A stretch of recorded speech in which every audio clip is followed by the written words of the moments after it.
Good morning, Joe. Hey there, shirtless. The shirtless wonder. Is this what we're going with every week? Well, here, you know why we're shirtless is because it's, what is it? Let me look at it's 6:30 a.m. my time right now because I had to get up for you. You had something to do. I just rolled out of bed and, I'm not wearing a shirt. So you should actually be thanking me and grateful that I'm that I'm here for you right now. Does this mean that you're wearing skin-colored Nikes right now so that because they match? I've got nothing on foot. But I had an interesting dream last night. You want to hear it? Does anybody...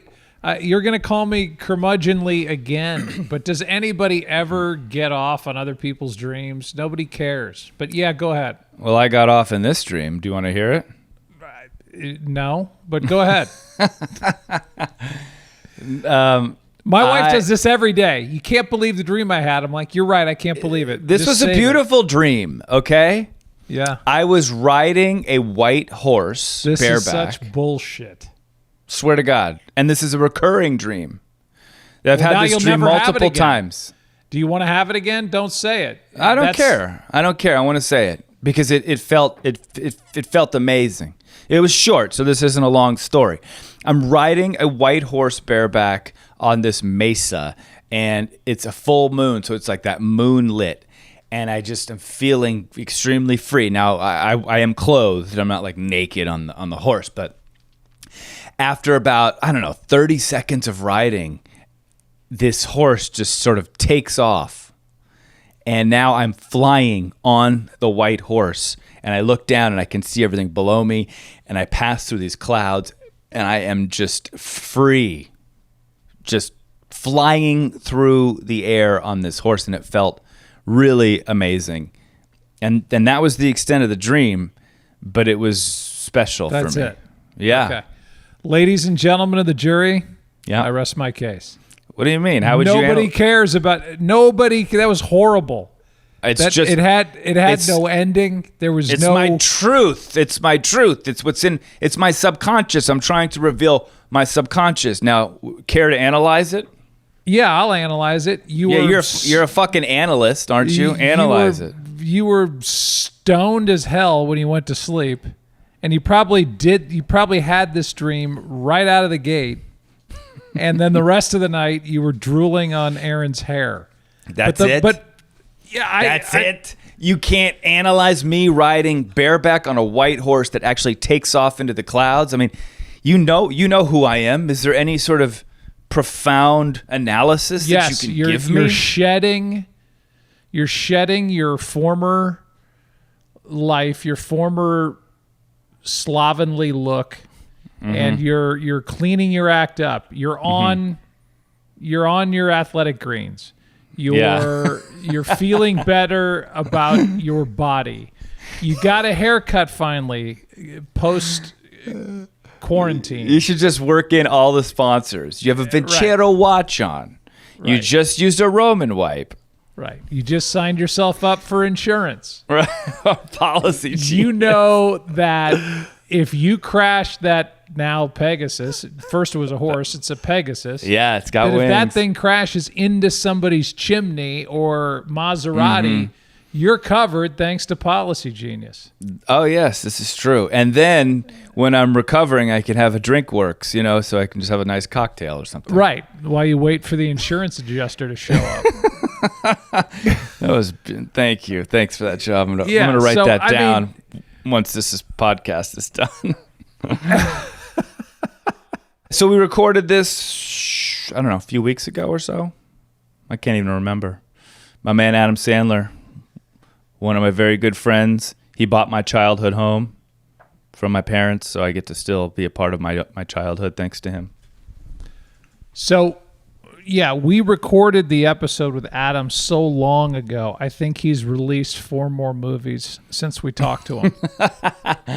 Yes, he's like Stephen King in the literary world. He gets into a cab, he goes 10 blocks, he gets out of a cab, and he's produced another movie somehow. Yeah, he's prolific. He's He prolific and he's great and he's so genuine. I think he's just somebody that when you see him on screen or when you know he's behind something, it just feels authentic. It doesn't feel forced. He's just kind of being himself. Yeah, he is. I love his stuff. Me too. And, you know, he's obviously multi-talented. He can be Waterboy and then go play this part in Punch Drunk Love or even Uncut Gems. The guy can act. I mean, there's no doubt about it. He's a great actor.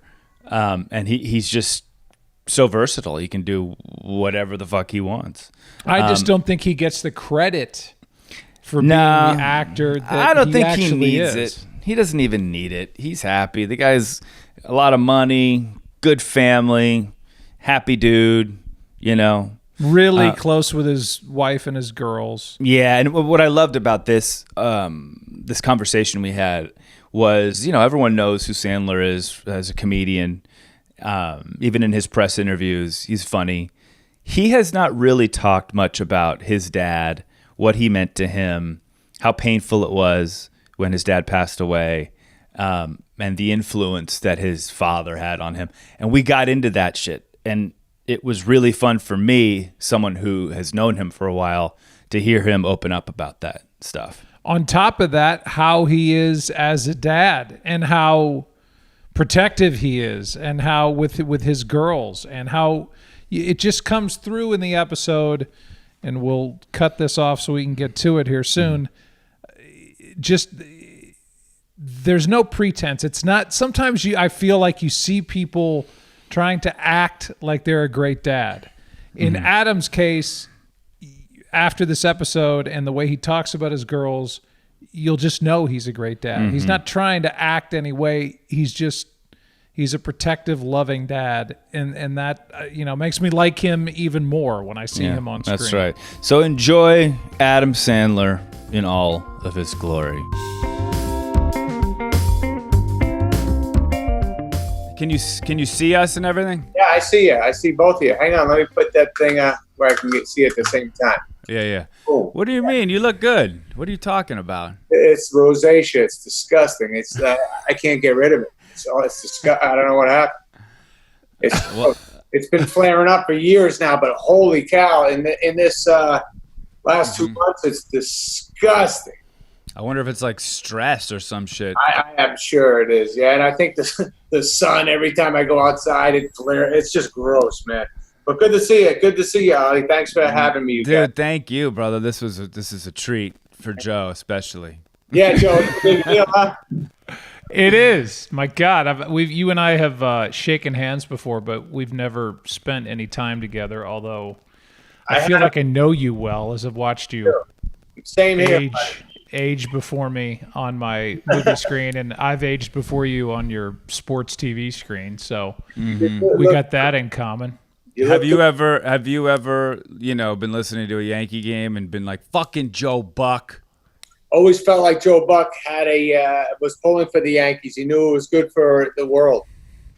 Wow. Ladies and gentlemen of the jury, That's the I first. rest my case. Every Yankee fan's like, why do you hate the Yankees? Come on. I'm like, why would I hate? Are you kidding me? Why would I hate the Yankees? It's going to only help Joe Buck if the Yankees win this thing. That's right. You're right. I've won Emmys thanks to the Yankees. Thank you, man. And what a weird thing that the Yanks were kind of set up to be incredible this year, huh?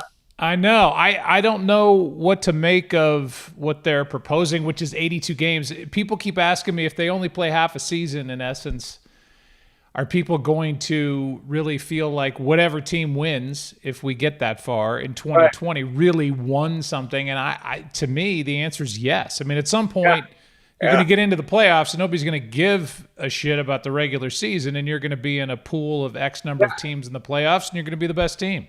Of course, man. What are they proposing, anyways? Starting up this month in June, and then Wow. that's like spring training part 2, and then get baseball going sometime first couple of weeks of July and try and play as many games as they can. Right now, they're fighting over money, which is turning a lot of people off. What's going on with that? What is that fight, by the way? Well, players want to be paid what their contract says they're going to be paid for the year 2020, and owners are saying we're not going to have anybody in the stands, so it's changed the economic equation. So they'll get it figured out, but it's a little off-putting because everybody needs some sort of diversion at this point and kind of some normalcy. It'll be really amazing. You'll watch every game. I've been watching a little bit of the Korean baseball. It's been fun. But take it. You need it? Oh, yeah. Is the Korean Baseball League up and running? Oh, yeah. It is, yeah. And the umps are wearing masks and stuff, and and you get to know them a little bit, and there's great players over there. It's like watching a game. No one's in the stands, though, right? It's no one's, except they have like cardboard cutouts. Right, yeah. Which is a little odd, but at least it kind of looks normal. And I got some headlines a couple weeks ago when I said every network's going to look to put audio, like some sort of fake crowd noise under us while we're doing the game. They're going to put virtual fans in the stands if they can, if it looks okay. Because if you're at home and it's flat on the broadcast, or you look at the stadium and there's nobody there, it's going to look like practice. I mean, it's just going to be weird. So you got to try to fluff it up a little bit.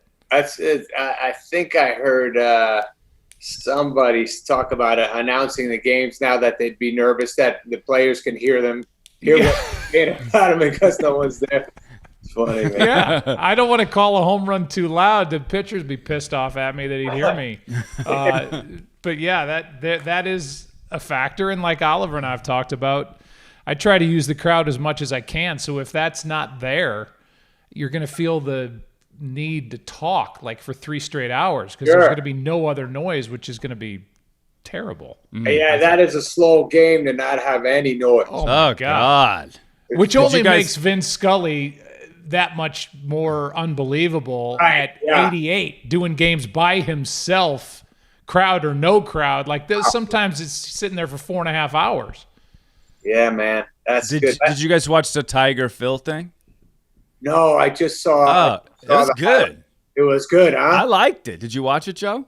I did. I loved it. It was different than the one they did the week before. It was fun. It was fun. And Peyton Manning had a blast.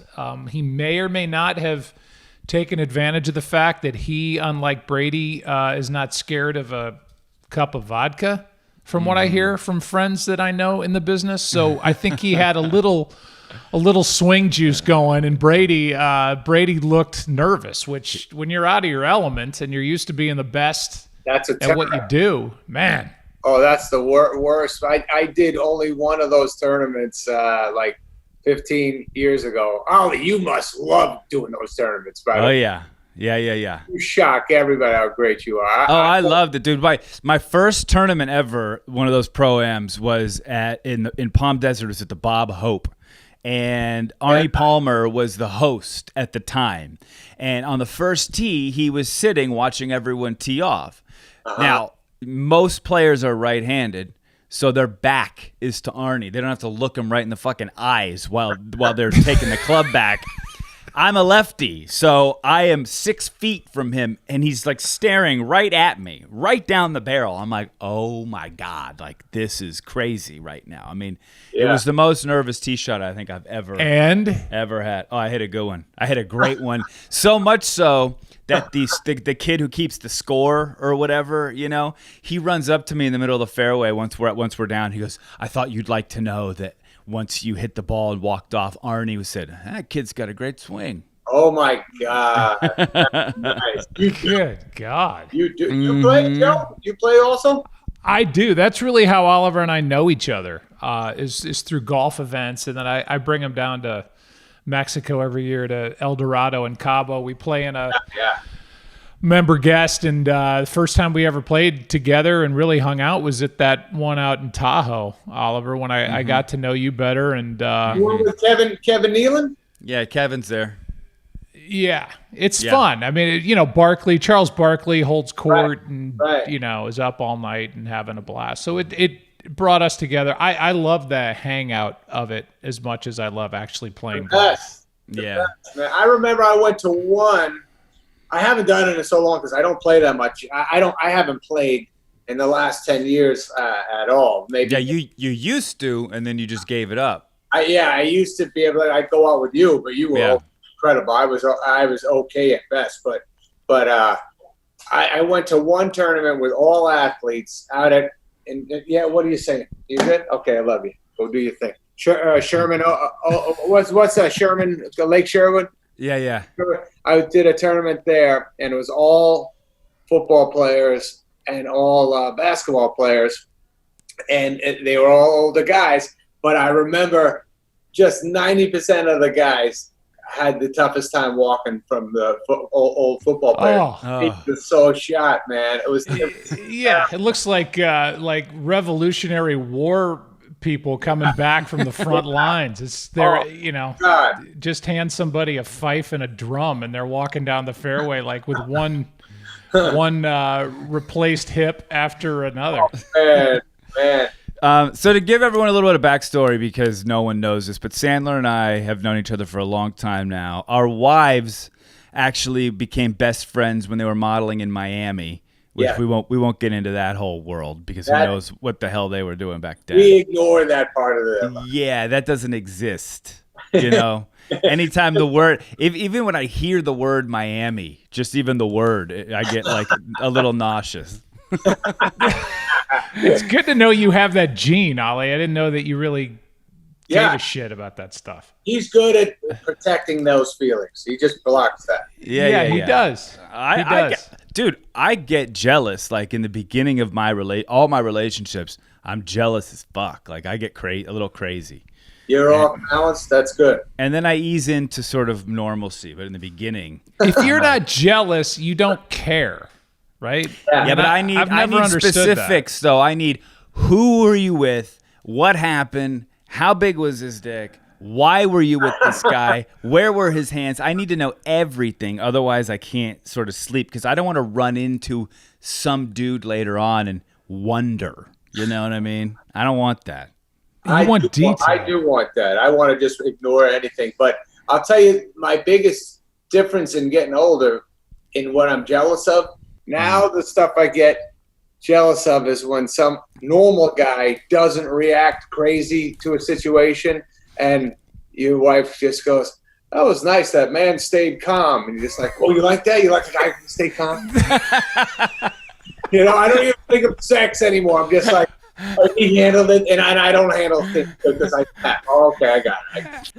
Isn't that nice how that man fixed our refrigerator and you couldn't do it?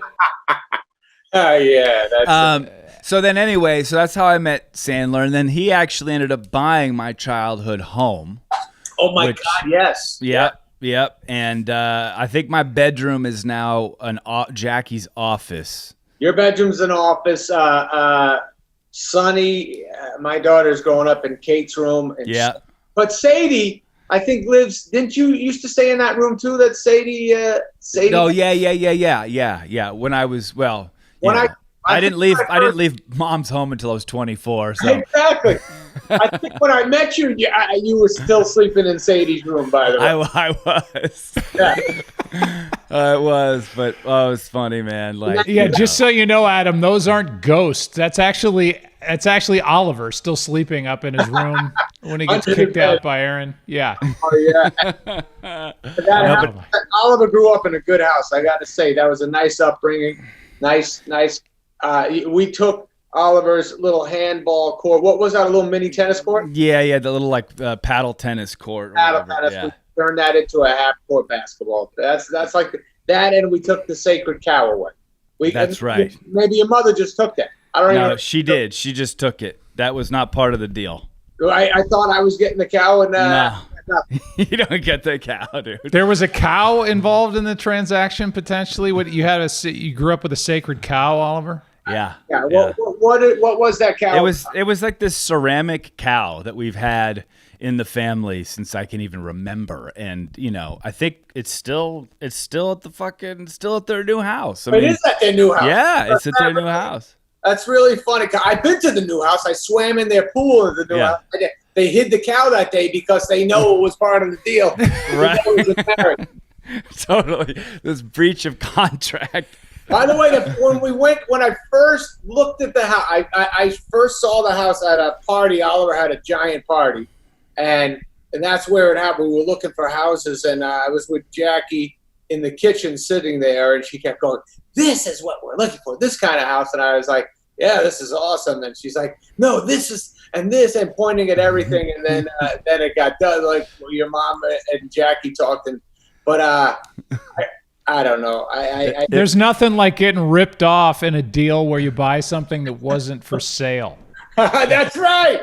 Was it not for sale at the time, Oliver? I don't remember. I think that created the sale. That's how much you love Jackie when she's like, no, I mean literally this house, not kind of this house, literally this house. What about that party? Oliver's parties were giant back. Oh, they were huge. Crazy. Fill up the street. That was, I think, one of the biggest parties I've ever been to. And then also, when I went back to see the house another time, I go, I can't just drop all the cash just for a party night. I got to see this house one more time. and I remember going in, and Kurt was there.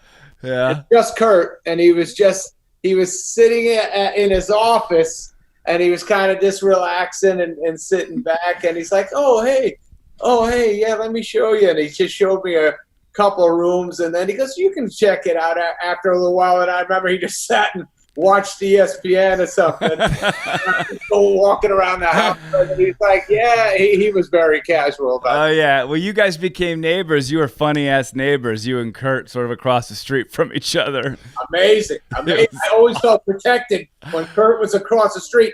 I know he would literally. I remember your brothers caught some guy looking in my yard.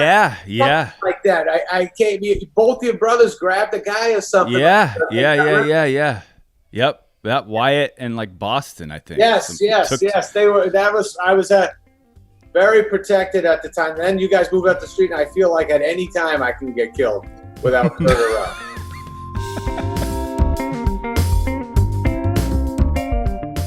Okay, so DraftKings is a service and an app that I have been using for a few years now. Okay, I'm a big football fan. I'm a big sports fan. I love gambling, and you always have this outside shot to win $1 million every week.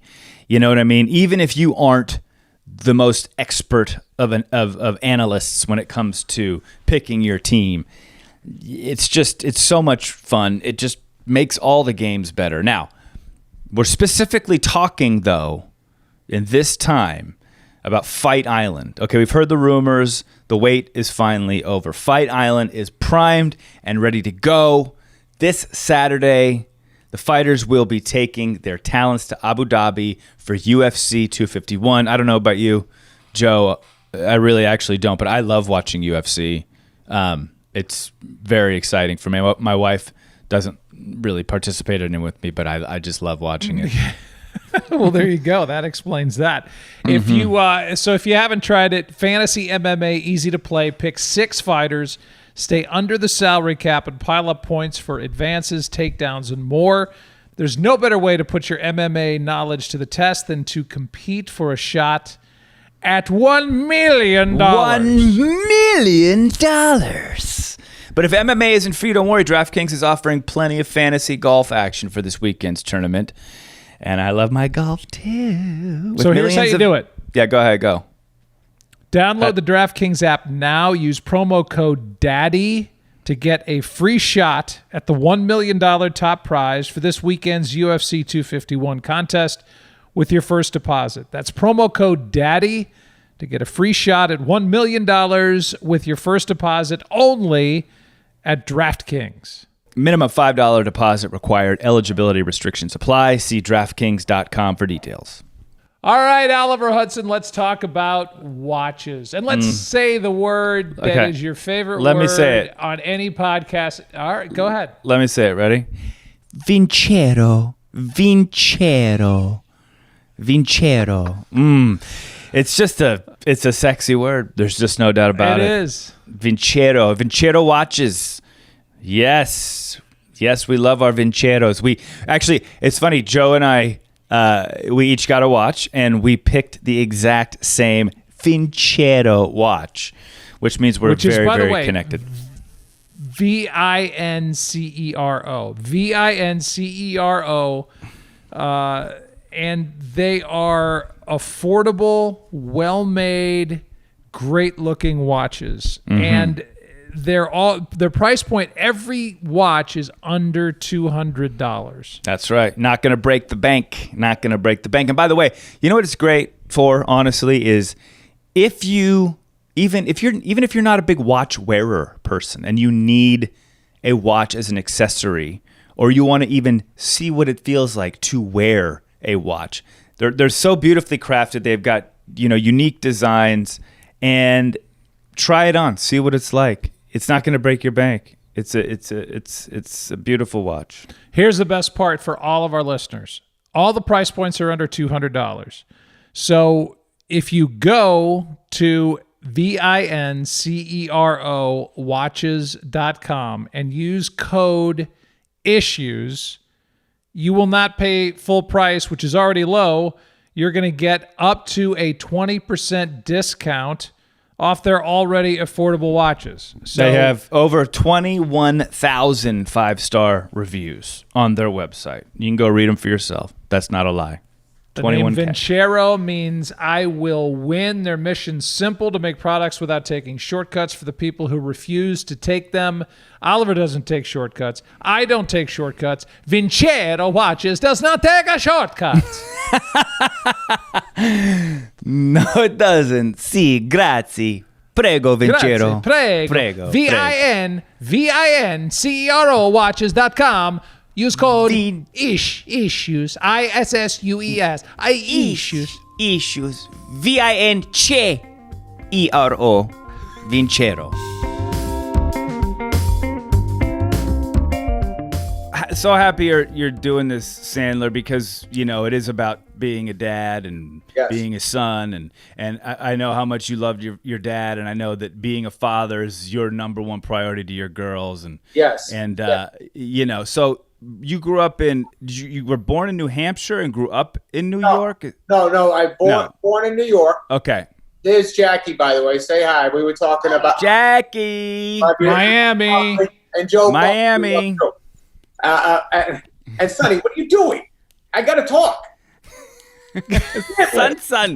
Son, you can't listen. Get out of here. Oh, dude, I just saw Jackie in Spade's movie like 2 nights ago. It's so good. That movie is so good, and Jackie's great in it. Jackie's so great. She's so pretty. She looks beautiful. Thank you for saying that, and that's good. She's smiling right now. The Barracuda. Good. She's very happy. Barracuda. I'm glad you like that movie. Good. And then being a father and growing up, I'll tell you my story. I was born in Brooklyn, New York. Mm-hmm. And then my father, when I was 5, and I'm one of 4 kids, when I was 5, he got a job in New Hampshire. So we moved to New Hampshire. And then I grew up there. And then after that, and most of my family stayed in New York, like relatives and grandparents and everything. And so we kind of went back and forth to New York and New Hampshire. What did your dad do for a living? I don't even know. He was electrical engineer, and then he got a job in New Hampshire as an electrical engineer for a while, and then he got into electrical contracting. He ultimately, when I was in high school, he got a company, electrical contracting company that used to put in alarms and wire houses and wire hotels and all that kind of stuff. Very like a real guy, like a real man, knew how to do stuff. He didn't pass that along to me. He actually, I used to say to him, because I'd see him be cool with that, and I'd watch Fonzie, be a mechanic and stuff, and I was like, I want to be like the Fonz. So I'd say to my dad, can you teach me what's under the hood? And he'd be like, absolutely. Saturday morning, we'll go do it. And then literally get up 7:30 in the morning, go to the driveway, pop a hood. He'd say 2, 3 things. I'd start tuning out. And he'd be like, you don't really want to know this. And I'd be like, I do, but I got baseball later. He'd be like, just get out of here, just move. So Was it 9 to 5 stuff? Like, was he there like for dinner, or how did that work? Yeah, when we first moved to New Hampshire, and he worked at a company. Say hi, guys. Say hi to Ollie. What's up, son? What's up, girls? All right, and that's Joe. Say hi to Joe. Hi, girls. Okay, so when we first moved to New Hampshire, my father worked for a company, and he really into coaching all our teams. He coached baseball and basketball and that kind of stuff. So he used to try to. He was at every practice, and he'd always get there on time, and he was all about that stuff with us.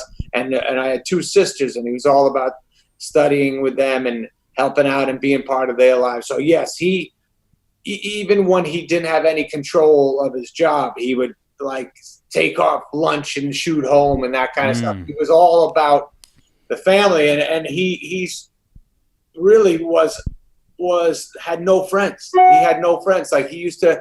My mother would try to be social and stuff, and he would be like, I don't want to, he'd rather be home with the kids. He was that kind of guy. Wow. And so, yeah, he was around all the time. When we would go on vacations, we would go to like a Howard Johnson's or something and just be the 6 of us in one room, and you'd sleep on cots and stuff. And he never went away with other families. So I like grew up like that. Wow. That kind of guy. And so I started feeling guilty when I was making a little bit of money, and I would call my dad and say, I'm thinking of going to Mexico or something. If some guys are going, he'd be like, oh, okay. And then I'd be like, oh, my father would never do this. He would never just run away. If he had a shot, he would run home and be with his family. So it always in my head was like, what am I doing? I better go to New Hampshire instead of going to Mexico. I was always a little jumpy about doing it. But I mean, you literally have taken that from your dad. I mean, you bring your family everywhere you go. I know, man. I know. You are just a unit, a solid unit. But what a gift, Adam. I mean, when you get to a certain age and you realize that not everybody else grew up that way, and you start looking around, you're like, my God, my dad has been here. He has that pull back to our family. And it feels like in this day and age, that's even more rare. But for somebody like me, my dad was constantly going. And I used to just savor every minute I got with him. But it was a totally, and I didn't feel like he didn't want to be there, but he was always working in other cities and doing all that other stuff.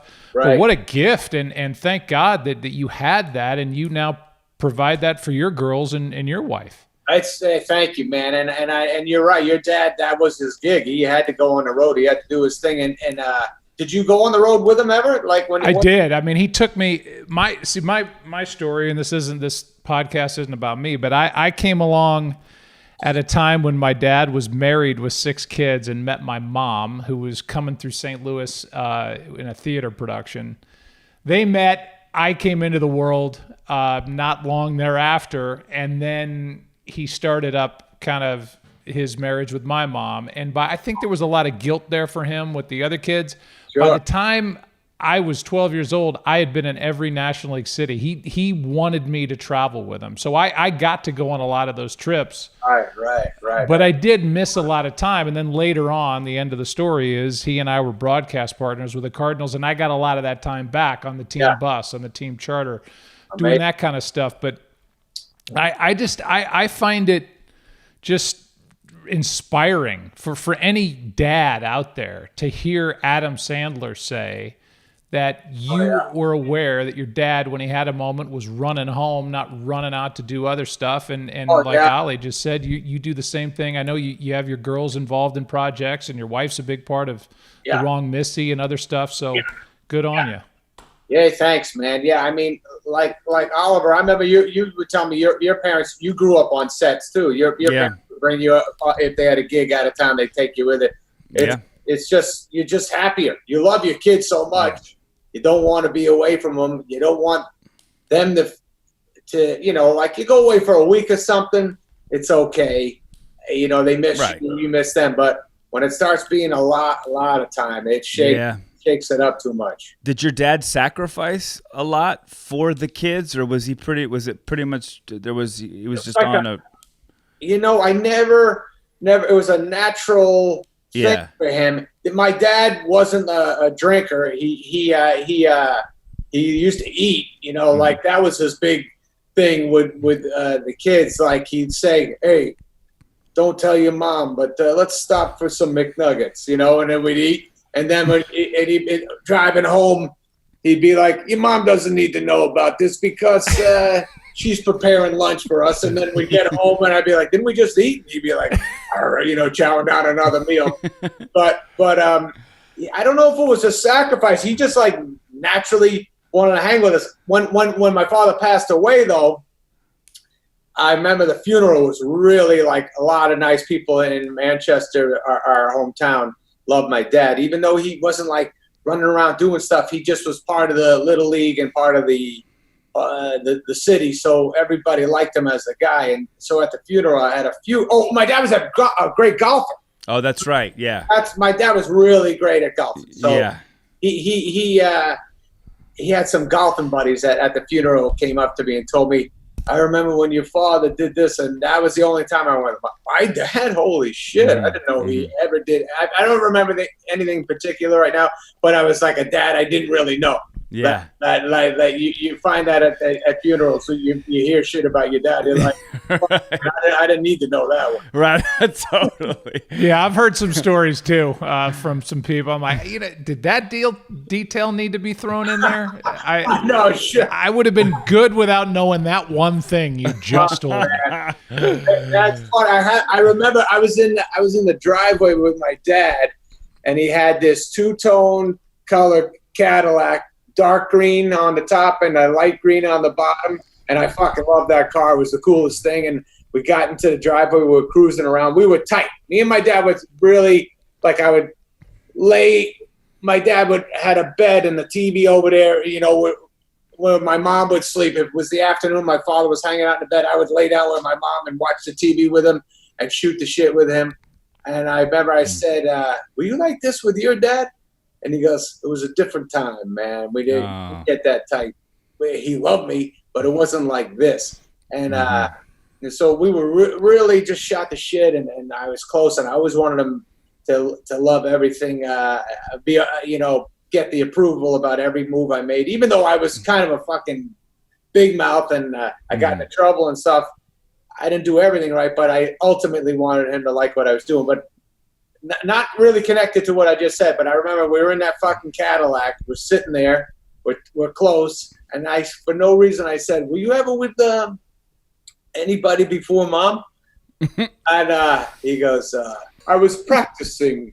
But I said, "What do you mean practicing?" He goes, "I practiced with a couple of women before." I go, "You did?" And I was 16, and I was such a little baby. I started screaming, "Why?" And I left the car, and I ran into the house, and I was hugging my mother like, "That's sick, man."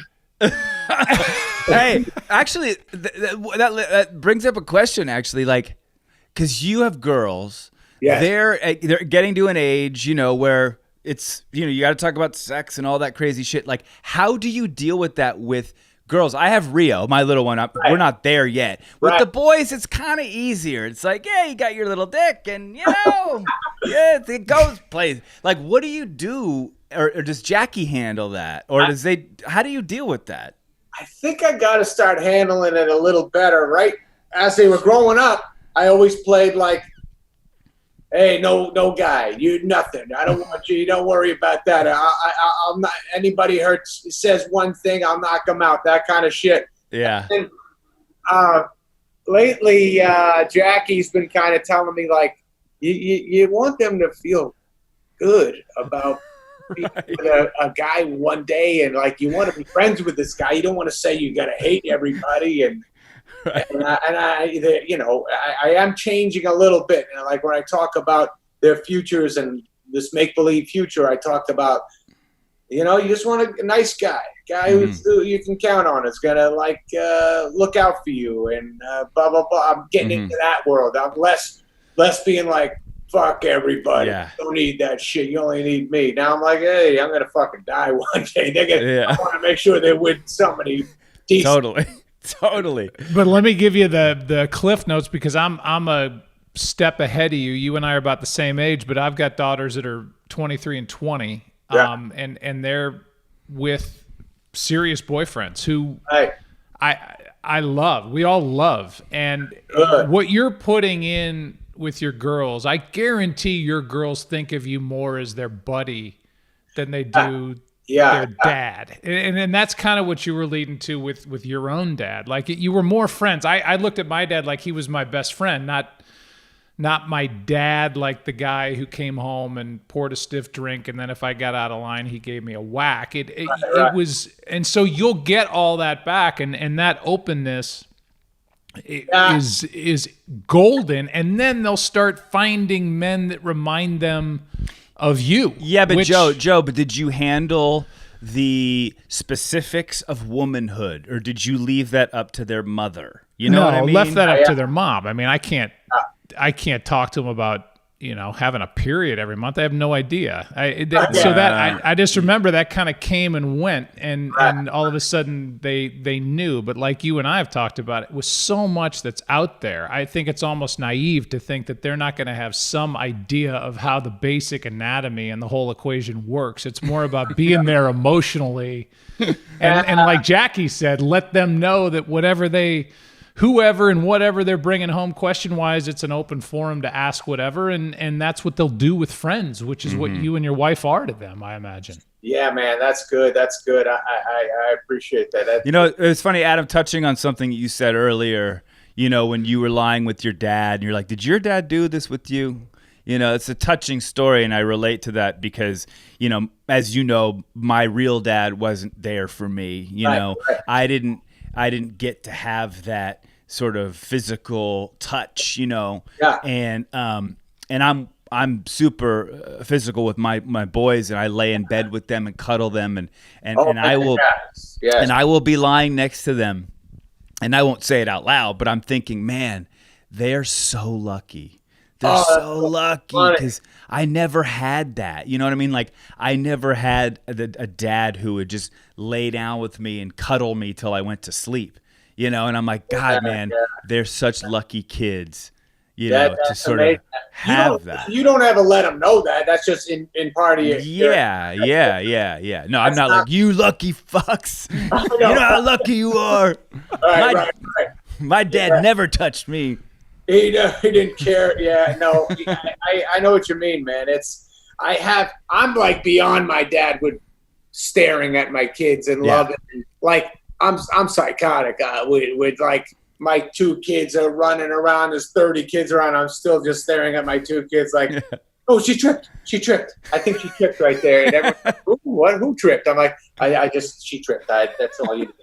I stare like an idiot too much. I'm so in love with them. But was your dad did he discipline you guys? Oh yeah. By the way, Joe, my father did crack me a few times. There's no doubt about that.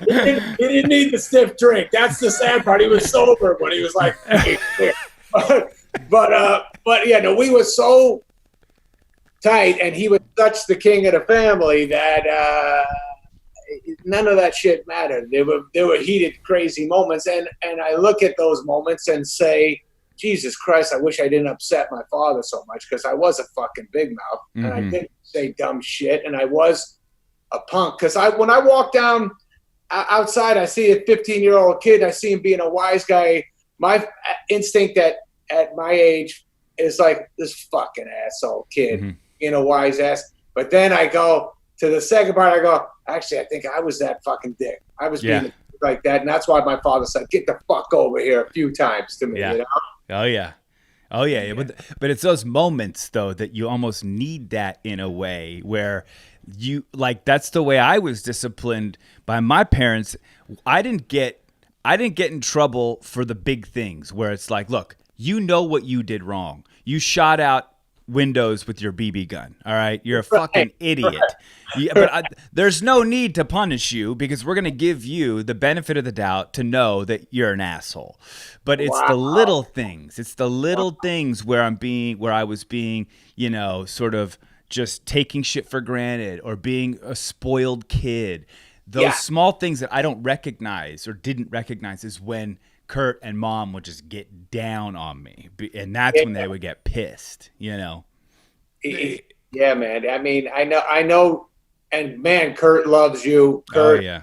is so. I remember when I first met you, and Kurt told me how far you could drive a golf ball. Yeah. And I was like, Jesus Christ, Kurt's in love with this kid because there's no fucking way he's hitting it that long. And then I played with it. I was like, oh shit, I didn't know he fucking hit like 280 over whatever the fuck. You probably gonna hit him 300 now. Yeah. I haven't played with you in a long time, but yeah. He definitely, made me the man that I am. I mean, I'm like not really much of a man, but the little man that I am. You have many manly things you can do. I've got a couple manly things. He fishes. He can put bait on a hook. Fearless up and take fish off the hook. Yeah. Fearless.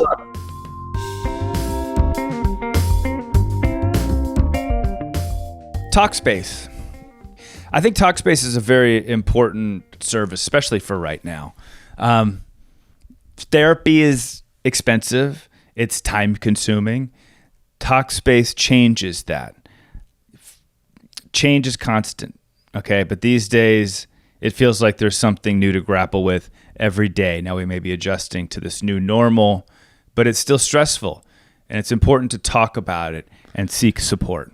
Talkspace is online therapy. It's here to give you that support because everybody needs it right now. Oliver does. I do. We've been very open about the fact that we go to therapists. So match with a licensed therapist from the convenience of your device, no matter where you are. Reach out to your therapist 24/7 from a phone, computer, and you'll hear back 5 days a week. It's affordable too. Like I said, therapy can be expensive, but 1 month on Talkspace costs about the same amount as a single in-person therapy session.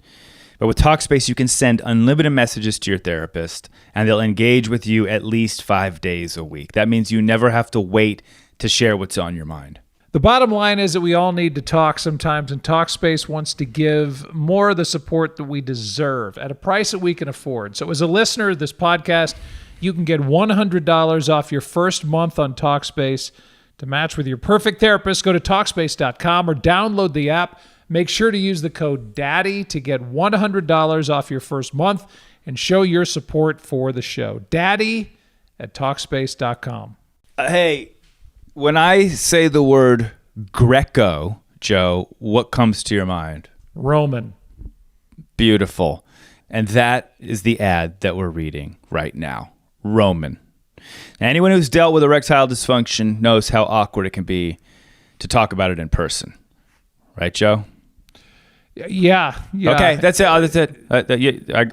I'm still chewing on the fact that I fell into your trap.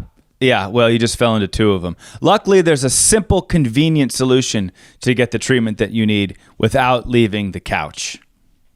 I read an article today, Oliver, that ED, erectile dysfunction, is across this country because of the pandemic, because of quarantine, because of people drinking more, because of a lot of different factors, stress. Erectile dysfunction is at an all-time high. And Roman makes it convenient to get the treatment you need right from home, and you just grab your phone, computer, complete a free online visit. You'll hear back from a U.S. licensed physician within 24 hours. So what you're saying, Joe, is that boners are down? Boners are down. Boners are down. Boners are down. That should be their new slogan. Boners are down. Come to Roman. Just grab your phone or your computer, complete a free online visit, and you'll hear back from a U.S. licensed physician within 24 hours. And if the doctor decides that treatment is right for you, your medication can be shipped right to your door with free 2-day shipping. You also get free unlimited follow-ups with your doctor anytime you have questions or if you want to adjust your treatment plan. So if you're struggling with ED, stay home and go to GetRoman.com/daddyissues for a free online visit and free 2-day shipping. That's GetRoman.com/daddyissues.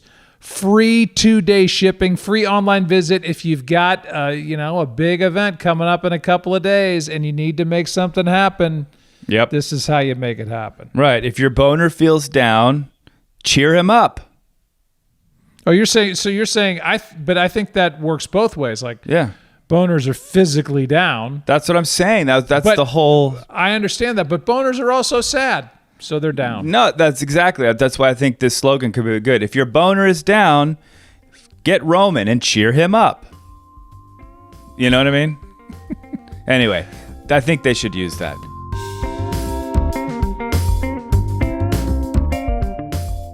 You were talking earlier, though. So I'm a dad the second time around now. I've got 2-year-old twin boys. And Wow. Yeah. it's weird to see kids, become adults like I have with my girls, and now to start back over, because it doesn't matter what you have. Yeah. They're so fragile. And like you said, you're sitting back staring at them going, oh my God, I think she just tripped. I think she tripped. Is she okay? There's nothing that scares me more, it keeps me up more at night than the inability to protect these boys from any little thing, like taking one step too far somewhere or whatever. That is a frightening feeling as a parent. Buddy, you know it's so funny. Last night I didn't sleep at all. My one daughter is 11, Sunny, and she had this weekend, she wanted to jump in the ocean, and she burned herself like 2 years ago. So it was a 3rd-degree burn. So she still got to cover up from the sun with zinc and all that stuff. And she said, can you put a Band-Aid on that so the sun doesn't hit it and it's protective, and can you get a waterproof one so it doesn't come off in the ocean? So we got her these waterproof Band-Aids, put it on her, and it was starting to hurt her, and we couldn't get it off, right? Because it's waterproof, so it's so sticky. And so going to sleep at night, she's like, I'm scared, I got to get this off. And my wife tried olive oil and it wasn't working. And just because I'm so nuts over this kid, I couldn't sleep all night long. I was like, we got to do that tomorrow morning. It's going to hurt her. And I was looking online, all the tricks to get a Band-Aid off and extra sticky. And I didn't sleep. And so I'm a mess. But when I woke up this morning, went to CVS when it opened up, got baby oil, was squirting on her. And then Jackie and Sonny got it done. I literally had to leave the room every time she was going, it's like, just do it, get it done. Right. And we're talking about a Band-Aid here, and not like something, I had a Band-Aid on. I'd hear from the other room when I'd be like, ow, I'd just hear my grandmother going, rip it off! Enough already! I'd be like, what the hell is with her, man? It's her. Yeah. Oh, it's so true. I'm the same way. I have so much stress over my kids' sort of well-being. And I have to try to put it out of my head because it can spiral me, Wilder has, my tummy hurts, right? I immediately go to, oh my God, you have stomach cancer, and I got to take you to the hospital. Oh, right. But I know he probably just has to fart or whatever, but I have to stop myself from going to the extreme. Me too. You know why? Because I feel everybody, the three of us think, man, we're so lucky. We've got it so good. When's the shoe gonna drop? Dude, wait, I think about that all the time. All the time. Like, it can't be this good. Some bad shit's got to happen. I think about me dying now. I never thought of I guess I block it out on them. I don't even think that's a possibility, but I do when I get something fucked up. If my head's dizzy, all of a sudden I'm like, oh no, we can't do this right now. I can't die. They're not gonna. I just think about how bad it's gonna be the pain for them of hearing, like, because I fucking lived in fear of my dad dying all the time, and then when it happened, holy shit, it's so upsetting. I remember getting ready for my grandfather's funeral, my mom's dad, and I was watching my dad. I was 13, 14, watching my dad comb his hair. And I used to love when he would comb his hair down and he would try to find the right hair to start the part to go over to the side. I was fascinated by that as a little kid. And here I am, Oliver, talking about hair yet again, but different part of it. And he looked at me and he said, I know what you're thinking about. You're thinking about what it's going to be like when I die. Wow. And I was. And he nailed it. And then cut to him passing away, and I basically had to be the MC of his funeral. Wow. And I don't know that I ever got a chance really to mourn that whole thing. But it's funny you just said that, because I had written down on my little notes that I made to talk to you about death, because I think at some point we all start thinking about it a little bit more. I'm 51, you're 53, Ollie's whatever the hell you are, but it does 28. But it does enter in more than it ever has. Totally. And it's I want to just pick up on Sandler too, because I'm the same way. Like I'm afraid of me dying, because what the hell will my kids do if I'm not here? Like I live with that fear for sure. That is so real. Sorry to interrupt you, Joe. I had to get that out. No, I mean, that's basically it. Yeah. At some point you start thinking about it. I thought about it as a kid, worried about it for my own dad, and now I am the dad worried about it for what it's going to be like for my kids. And, I do freak out about what's on the other side too, but that's for a different podcast. Oh man, yeah, I don't think about that anymore. By the way, guys, when my father was dying, it was like 3 days before he died. And I said to him, I go, best golf score, 71, right? He goes, 70. I go, oh, sorry. And so he's like, don't fucking run around and say 71 when I'm dead. That's right. Yeah. 70, yeah. So, but I was sitting there in his hospital room, and it was just me and Dad, and he's very uncomfortable because of the cancer and all that. And then I said, do you think maybe, he goes, that there's an afterlife? And I go, yeah. And he goes, how the fuck should I know? And I go, oh, sorry. And then he moved on. But it was so funny. Like, I thought I was going to get a movie moment of just like, what I'm feeling right now is this. He was just like, I'm fucking scared, asshole. I don't know. Was he afraid of dying or you know? He didn't tell us that. At the very end, I think we had to do the morphine and stuff, and he knew it was coming, and he was just in agony. Mm-hmm. So he didn't talk. He didn't say anything about being scared. He just was like, I love you. I had a good life. Don't feel bad. I had a good. He used to say that a lot in the last couple of years. He'd go, and my mother says it to me now. I had a great life. So don't lose. They all knew I was, my father knew I was so in love with him. Yeah. He'd go, don't lose your mind. I had a great life. Yeah. Great. Now you do that for your kids, and you do that for your life. Do you remember a moment? Because the grief, I can't even think about my parents dying. I mean, it's beyond my comprehension, but was there a moment where the sun came out again? You know what I mean? Like, or was there a time where like, oh, wait a minute, I woke up and I actually don't feel as bad as yesterday? I don't think it was quite like that ever, but I remember being unable to say the word dead. I'd always, like the first year or two, would be like, I couldn't even say it. He passed, he passed, or he passed away, or I didn't like saying died. I think like maybe 4 or 5 years later, I was able to laugh about him. I mean, before that for sure, but where it was like a guarantee, people could say, "You're dead," blah blah blah, and I'd join in the talking about my father's ups and downs. I didn't, and then him being able to snap on me and blah blah, and I would laugh. But it was tender for a long time, right? No, I don't fucking know. I was the same way.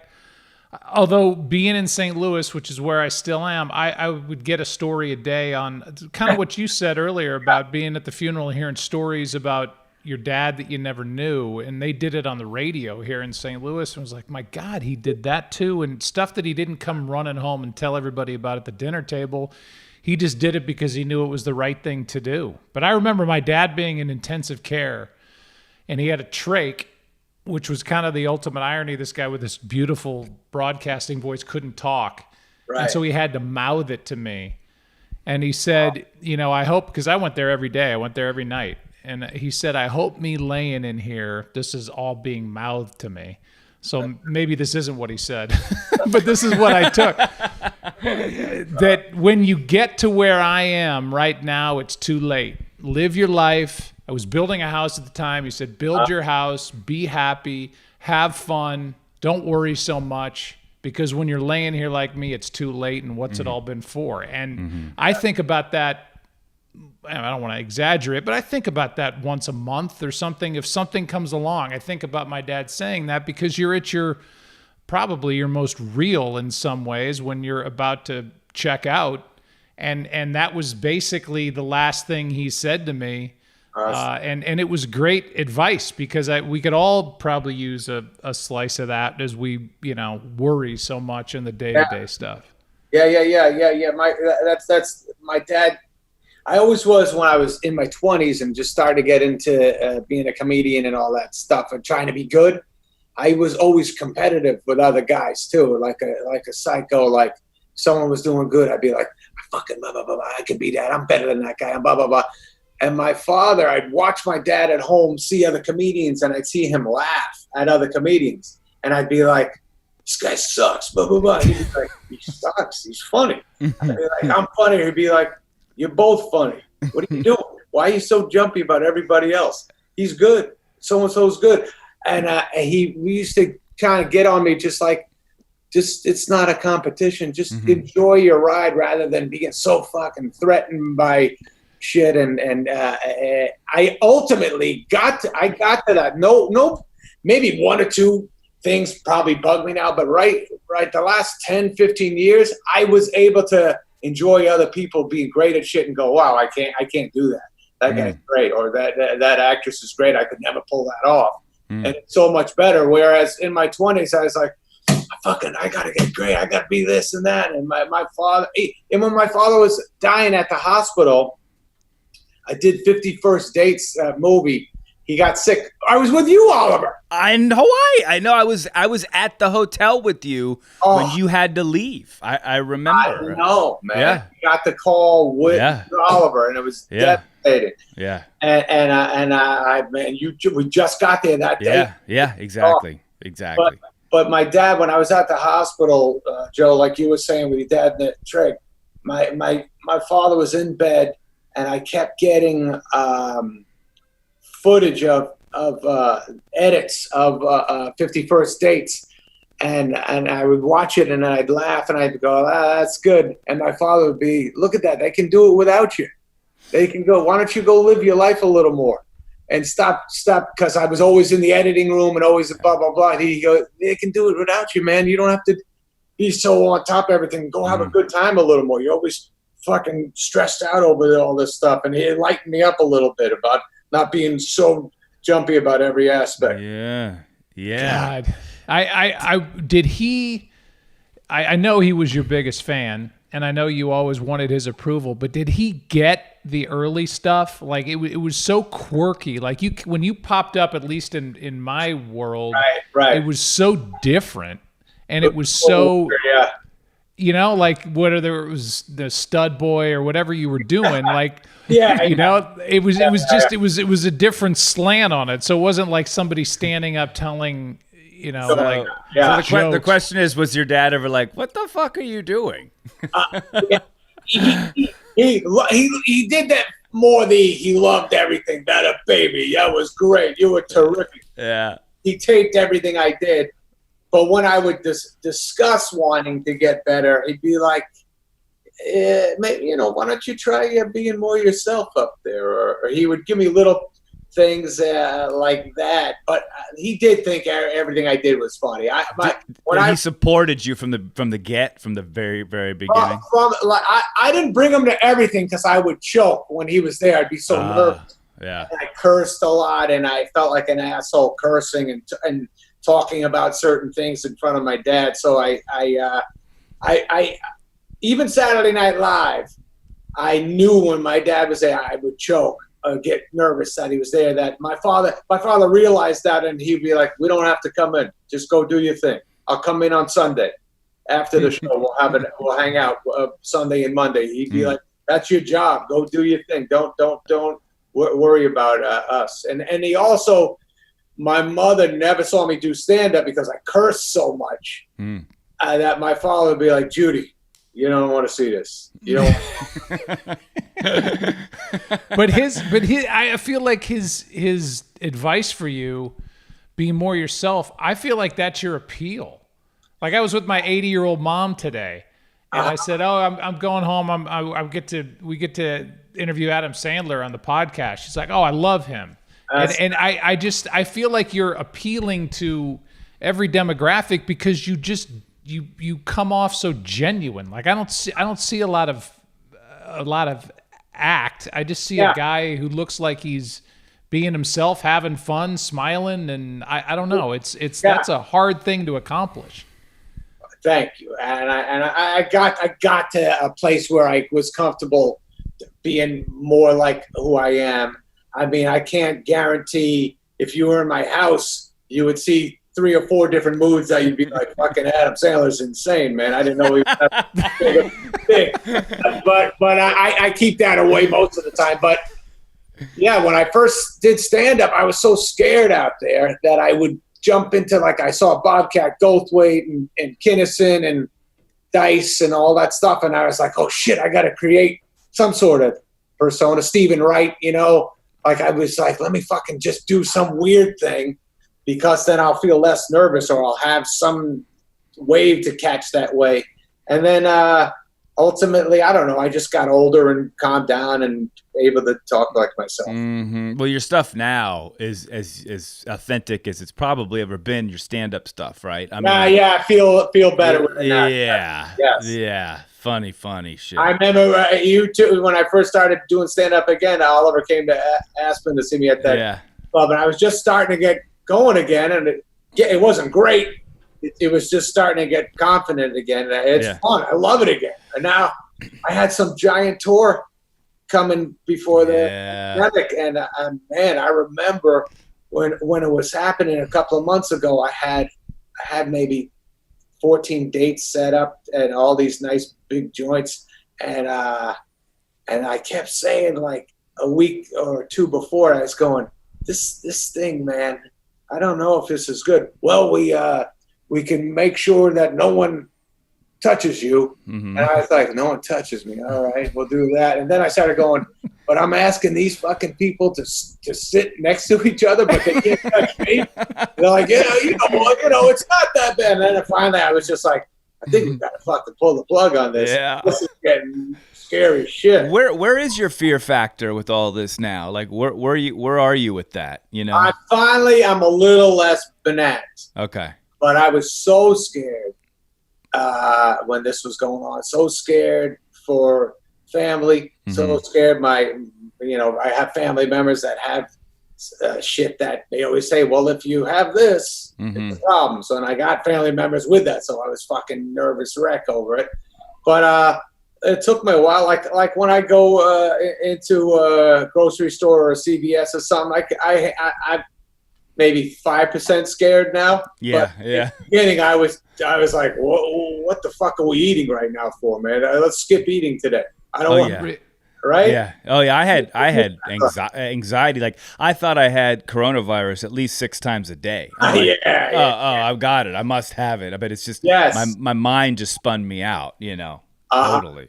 100%. I how about you, Joe? Were you nutty like that? Yeah, I am. And then with the little boys here, the 2-year-olds, I was worried, even though they said it didn't affect kids. You know, you're always worried about being the exception to the rule. And of course. Yeah, I heard everybody. One kid I read in the paper, like, one kid got sick and didn't make it. Mm-hmm. And I was like, well, fucking, it's kids too. What are we talking about? Yeah. You know, it was like, the percentage was where I was still like scared shitless. When you went to CVS today, did you wear a mask? Yes, I wore a mask and I wear gloves. I feel for some reason the fucking gloves are all relaxed. If I'm you, that's like the silver lining in this whole thing. Like if we weren't in a pandemic and you went to CVS wearing a mask, you'd be an asshole. But now we're in a pandemic. And you can go to CVS, wear a mask, nobody knows it's you, and you can go get, Oh, they'll know. They still know. They still know. Today, the mask and the sunglasses and the hat covered me up enough that I was like, oh shit, I am just a normal person. I'm not getting any treatment at all. And so I said to I got there early, and these 3 pharmacists were setting up in the back and shooting the shit and ignoring me. And I said, and I'm looking for baby oil for the Band-Aid.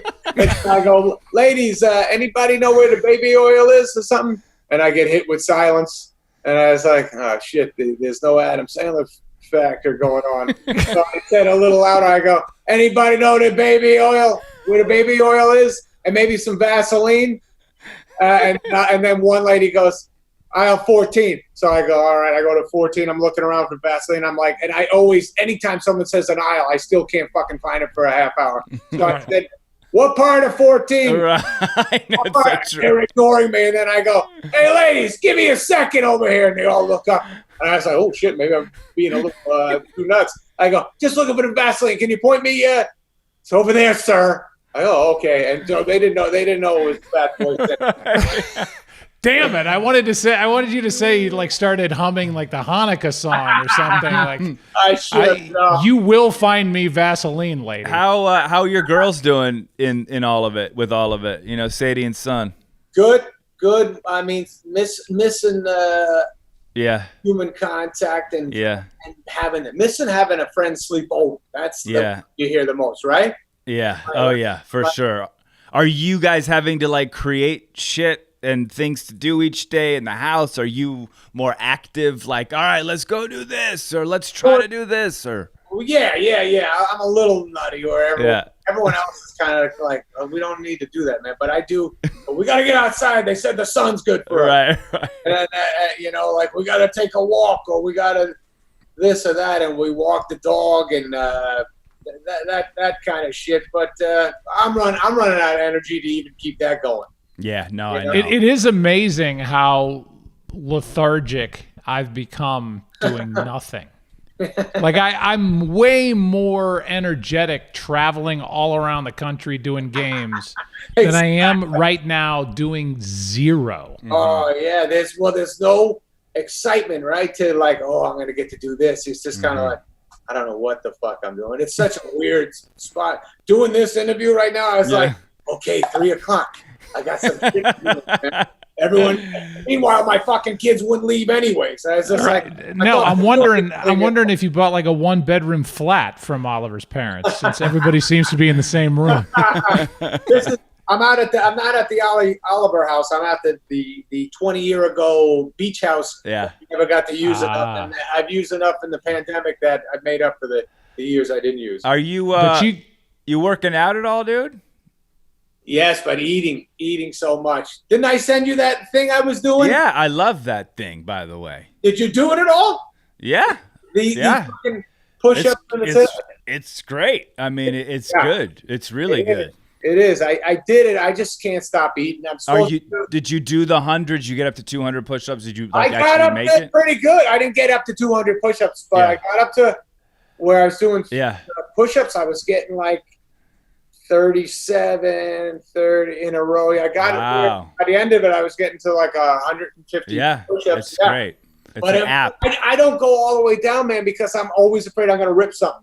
Yeah. So I kind of cheat a little bit the whole time. You? And then you're just eating everything. I can't fucking stop eating. It's terrible. I look disgusting.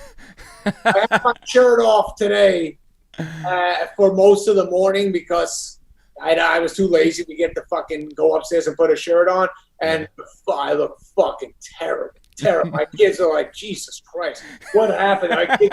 My kids bring up the Zohan. They go, remember the Zohan, what you look like in the Zohan? I'm like, yeah. You should do that again. Yeah. Oh, yeah. Rio, same thing. She goes, you have such a big belly. Like, when are you going to get, like, abs? I'm like, Jesus, I'm not. It's not going to happen. You know? But Zohan, you were fit, dude. I was for about 5 months. I had it going. Were you miserable? Oh, I mean, I know it looks good, but weren't you just miserable? I was. I don't know what it got me. It wasn't. My wife will fool around with me either way. So I'm like, but that's a real thing. Like, I have a younger wife who is a Broncos cheerleader who is perfectly fit. And I'm like this 51-year-old balding hair plug, in my mind, fat guy. And I walk her. It's all I think about every time. I like want to shower with my shirt on when she's in the bathroom. No, man, I fucking swim in the ocean with the shirt on. I when I'm in a wetsuit, it is fucking horrific. Nothing to cover. I got my fucking fat gut. My ass looks insane. My fucking bulge isn't big enough to enjoy. Right. It's the only thing that's not big is the bulge, and that's what's. I know. That's the only place I put my t-shirt. Exactly. Put it in there in the wetsuit. That's a real thing, though. You don't care. You don't care about anything, Oliver. But I think about that all the time. I'm like, she's gonna look at me and go, I look at her and I'm inspired. She looks at me and she's like, what did I do? Oh yeah, She knew what she was getting, though. You know, not as it progresses into worse and worse. Yeah. You know, you look good for 50. I mean, come on. Yeah, for 53, I always say not bad for 53, and then I see other 53-year-old guys look fucking great. I'm like, that guy's fucking psychotic. Yeah, but you're also having a way better life in terms of just not worrying about what you're eating and dieting and working out every second of the day. Those dudes are maniacal when it comes to that stuff. You know, that's a lifestyle that I don't want to sign up for anyway. Honestly, I know. When I read a script and it says that the guy's shirt off or some shit, shirt off, or he's in shape, so he can. I'm like, oh man, this is just it really does kill you for 5-6 months. You got to change your body. Yeah. Well, Spade had his shirt off in The Wrong Missy. I was very proud of him for that. Spade it doesn't matter. He's got just a little frame. Well, he's a little boy body, no matter how old that's he is. exactly what I was. He's got like a little boy body. Yeah, and I wish I had that. He's got collarbones that still stick out and stuff. Right.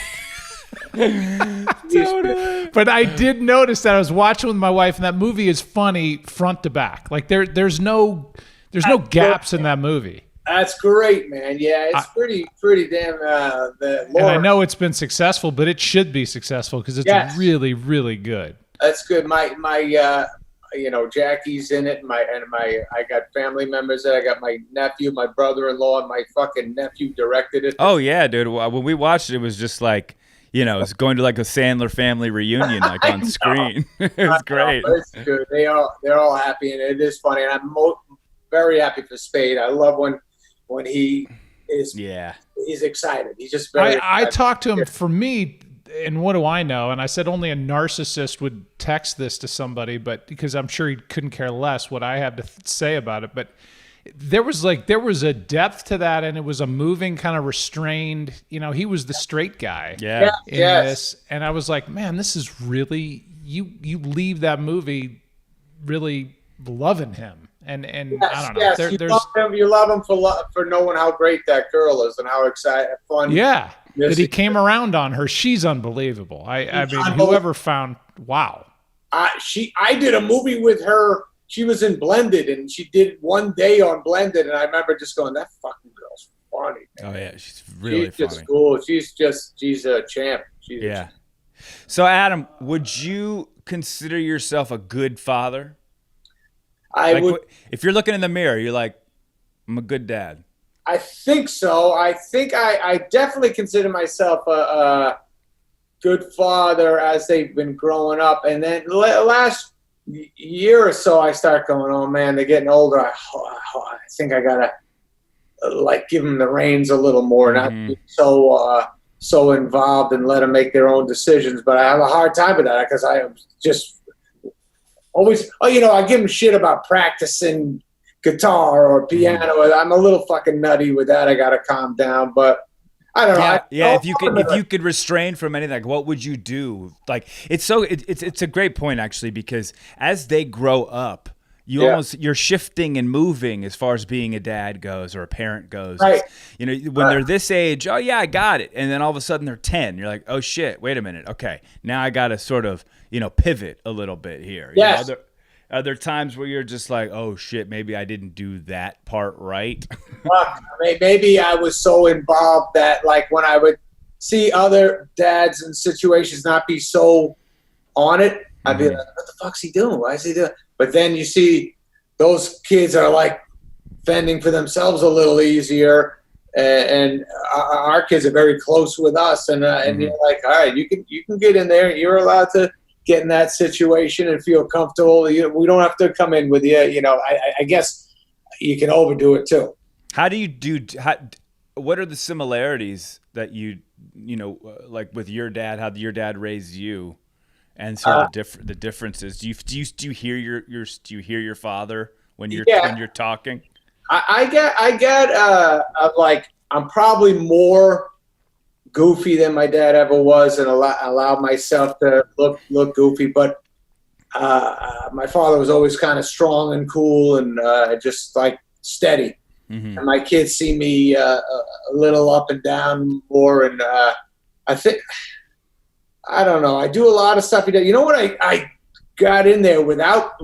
I don't never done a physical thing ever. Never will do a physical thing. Yeah. But I can definitely bring the fear. The heat. Yeah. I can bring the heat, and where they just go, oh shit, we better listen right now because he means. Well, you better. I mean, you better, or you're gonna. That's exactly me. It's good luck. Exactly me. Right. I would never touch my kids, but I can bring the heat for sure. Right. Yes, and I feel like shit after I bring it. Yeah. Yeah. But on rare occasions, I go, they gotta fucking know this one. Yeah. This is crazy that they don't know this thing about the word or this rule or how disrespectful that was, or right. I just go, what the fuck, I get in there. I don't curse. Right. On occasion, they do hear me curse, and I have cursed angry before, and I feel like an asshole when I do that. But I have even the different voice. Yeah, Joe just brought the heat on his twins when they were coloring themselves with markers. What? No, I brought the heat on my wife because she's you brought the heat on them though as well because they felt your heat. Because the whole, she's rationalizing with a 2-year-old as he's coloring on his leg with a marker. I'm like, she's going, no, Blake, we don't color on the leg. We color on the paper. I'm like, okay, notice that. Now, Blake, he's still doing it. Blake, we don't color on our leg. We color on the paper. I'm like, go take the fucking marker away from him. Let's go. He doesn't know English. What? Take it. Just say no and pull it out of his hand. There's no rationalizing with a 2-year-old. That's amazing. Yeah. Good snapperoo, baby. It is quick. It's easy to snap on occasion. It does get it done really quick, man. Oh yeah. Sometimes it works. I'm not but saying it works, I'm perfect. But it works for different kids. Like Wilder, when I got hot, he was like, oh shit. With Bodie, my second, when he was 2, 3, 4. When I got hot, he just didn't give a shit about it. He was just like, whatever. Right. That's pretty funny. And so I was like, oh, I guess I can't use the same tactic with Bodie as I did with Wilder. Oh, shit. That's so funny. When I brought the heat on my Sadie, she one time said to me, Daddy, this is after it happened. She goes, just so you know, when you yell like that, I don't hear anything you're saying because I'm scared. I go, oh, okay. She goes, yeah. She goes, yeah. Right when you start, your eyes change, and I don't hear anything you're saying. And I go, oh shit, I didn't know that. I thought because I kind of amplified. I'm like, listen to me, yeah, like that. And I was like, shit, this is changing the listening. And then to one of them was just like, yeah, I tune out because you're fucking insane right there. That's so funny. I literally just had this moment with Wilder where I did the same thing. It was about some Zoom schoolwork that he wasn't doing, and I was giving him not a school lesson, but a life lesson about being a fucking accountable and responsible. And it's not about the work. It's about doing the work. It's about effort and ba. And I am just getting hot, and he's not looking at me, and then I stopped, and I just decided to sort of do a social experiment and said, okay, wait a minute. Did you hear what I said? And he's like, yeah. And I said, no, I'm not mad anymore. Now I'm really just trying to figure out what's in your brain. Like, wow. When I get like this, do you actually listen and do you take it in? And he goes, I don't know. Like, I mean, some words... Some words I'm like, oh wow, so you just tune me out when I get like that, you know? Yeah. Now this, just so you know, for history's sake, Adam, we've been on this podcast for a while now. This is the same kid that he told, listen, I really don't care if you actually read it, but just learn how to fake your way around. I think there's value in learning how to get by. I really do. Yes. To know one sentence of a topic so you can join in a conversation. Exactly. Yeah, exactly. We're three. I guarantee you, we're three guys who bullshitted their way through. Well, Class after my class. point is that is part of education. I said to Wilder, I said, look, I don't care about your grade, really. Yeah. You know, I care about the effort that you put into it. And by the way, if you forgot to do your homework, right? Don't just say, oh, well, screw it, right? No, figure it out. And by the way, if that means calling a friend and copying the fucking homework, at least you're trying to figure it out and get it in on time. I would rather have that than a kid who's just like, whatever, I'll just fail. Yeah. Apathetic is tough, man. Right. So I'm not promoting cheating. I got expelled for cheating from high school. Right. But if just have the mindset to get it done, try to get it done. Again, on this podcast, I feel the need now to say the disclaimer that we are not professionals in raising children, nor do we act as if we are professionals in raising children. Please take none of this advice into your own lives. Okay, well, you guys go ahead. Sam, man, like, I don't want to take up more of your time, but this was awesome, dude. Like, Me too, buddy. I'm happy for you guys. It's a great thing. it was so much fun. We ask one question to everyone at the end. Joe, why don't you ask it? Okay. Well, I mean, Oliver kind of touched on it earlier, but if there's one thing that you kind of took from your dad that you see now in yourself as a dad to your two girls, you know, what is it that you're glad you took from him, and what is it that you took from him that you wish maybe hadn't been passed on? Oh, okay. That's good. Well, I know one thing that I felt about my dad that they feel about me is I'm always on their side, for sure. They feel that. No matter what was going wrong with me, if other kids didn't like me all of a sudden, I definitely felt like, well, this guy loves me. And I think my two kids got that for sure. They're like, you know, mommy and daddy, without a doubt, we would do anything for their happiness. Even when I act insane, they're like, in 30 seconds, he's going to be normal again. So I got that. And something I got from my dad, too, that fucking hot moment of going bananas, I let it go pretty quick, too.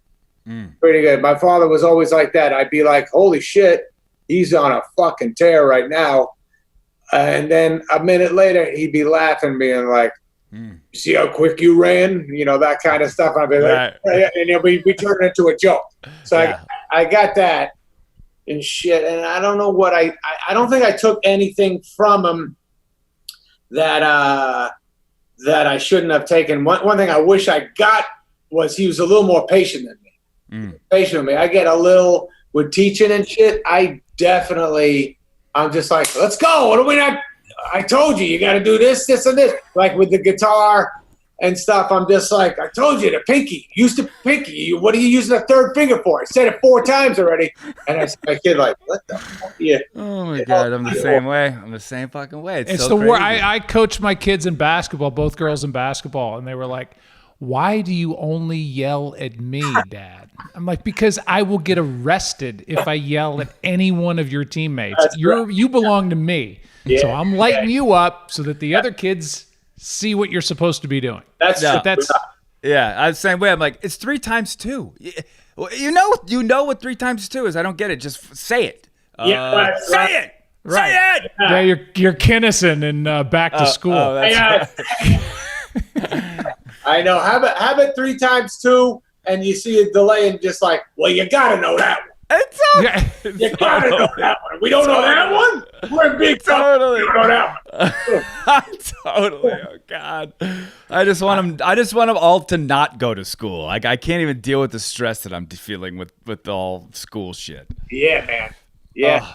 Yeah. Hey, I just want to say one thing before Oliver says goodbye, because you guys are long friends, but the one thing that comes through, Adam, in everything, not just the authenticity and who you are on screen, or whether it's big screen, little screen, but the word loyal. Every bit of research we have on you, and when they go to quotes from anybody that's been in your life, the word loyal comes out. And now knowing your story, I feel like that comes from your mom and dad, and that comes from this sense of family, and you have this sense of family, and good for you, especially in the city where you are, in the business that you're in. Loyalty is I would imagine, a rare commodity. So it's been a pleasure watching you over these years, and I can't thank you enough for coming on here. I loved it. Thank you. I love your show, guys. I'm happy for both of you. This is a great thing. I hope everyone comes on and talks to you.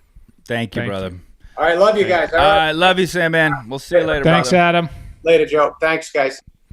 All right, so that was the great, talented, effervescent, sexy Adam Sandler.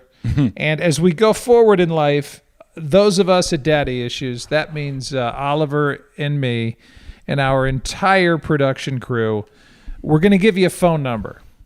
It's our Daddy Issues voicemail. And you can leave us voicemail, and we will answer voicemail, and we will play some of the voicemail. The number, here it is. Get out your pen. Lick the end of it like Letterman used to do. Although it was a pencil. 314-314. So this is in St. Louis. This could be my number. 314-390-9094. That's 314. Yeah, go ahead. Yeah? That's Michelle's number. She's got Joe issues. 314-390-9094. And our Daddy Issues email is daddyissuespodcast1@gmail.com. Hit us up. Tell us we suck. Tell us you love it. Ask us questions. Tell us that you're a normal dad or a struggling dad, and we will talk about it and talk about you in upcoming episodes. We'll talk about it, talk about it, talk about it, talk about it. 314-390-9094, daddyissuespodcast1@gmail.com. That's the number. That's the email. And that's all, folks.